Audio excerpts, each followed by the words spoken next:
शंकर का अभिषेक जरूरी नहीं है कि आप शिवालय जाओगे तो अभिषेक हो पाएगा। शंकर का अभिषेक जरूरी नहीं कि आप अपने घर के शिवलिंग को थाली में रखोगे, परात में रखोगे, पात्र में रखोगे तब हो पाएगा। शंकर भगवान का अभिषेक जरूरी नहीं कि आप 12 ज्योतिर्लिंग में जाएंगे तब हो पाएगा। शंकर भगवान का अभिषेक जरूरी नहीं कि आप किसी मंदिर देवालय में जाएंगे तब हो पाएगा। भगवान नारायण ने समुद्र मंथन के समय पर विष निकलते समय भगवान नारायण ने एक बात संपूर्ण क्षेत्रवासियों के लिए, संपूर्ण विश्ववासियों के लिए, संपूर्ण जगत के लिए, संपूर्ण पृथ्वी पर रहने वाले, ब्रह्मांड में रहने वाले मनुष्यों के लिए कह दिया कि शंकर का अभिषेक जरूरी नहीं कि आप मंदिर जाओगे तब होगा, घर में बर्तन में शंकर का शिवलिंग रखोगे तब होगा, शंकर का अभिषेक 12 ज्योतिर्लिंग में जाओगे तब होगा।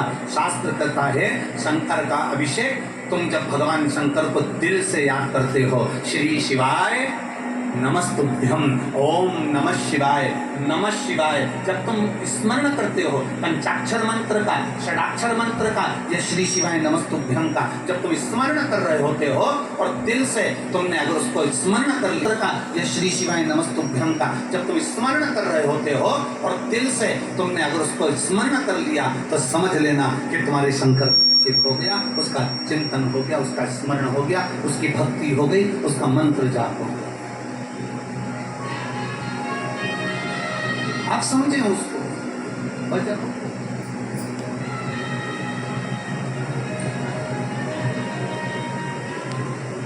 आप में से कितने लोग हैं जो भगवान के मंदिर में प्रसाद लेकर जाते हैं?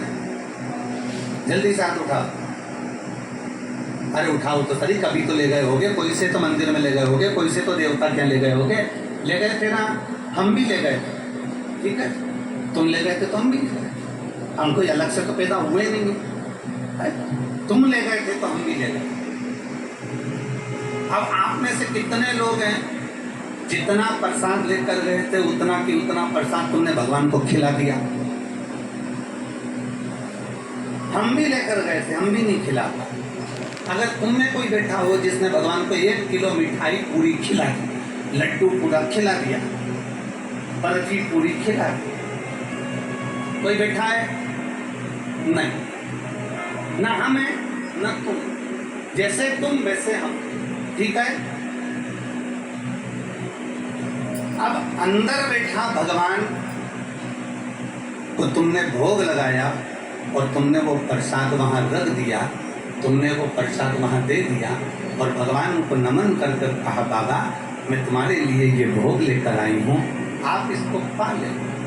जब शरीर में बहुत बड़ी बीमारी होती है ना, तो जो लोटा भरकर जल चढ़ाने वाले होते हैं ना, जो भगवान को जल चढ़ाते हैं, वो जल चढ़ाते चढ़ाते शंकर जी को क्या कहते हैं? बाबा बहुत बड़ी बीमारी हो गई, डॉक्टर ने मना कर दिया है। बाबा डॉक्टर कहता है कि ये किडनी नहीं चलेगी, ये लीवर नहीं चलेगा, बाबा मेरा थायराइड बढ़ गया, बाबा मेरी शुगर बढ़ गई, बाबा मेरा ब्लड प्रेशर गड़बड़ हो रहा है, बाबा मेरी आंखों की रोशनी चली गई, बाबा बहुत तकलीफ में हूँ।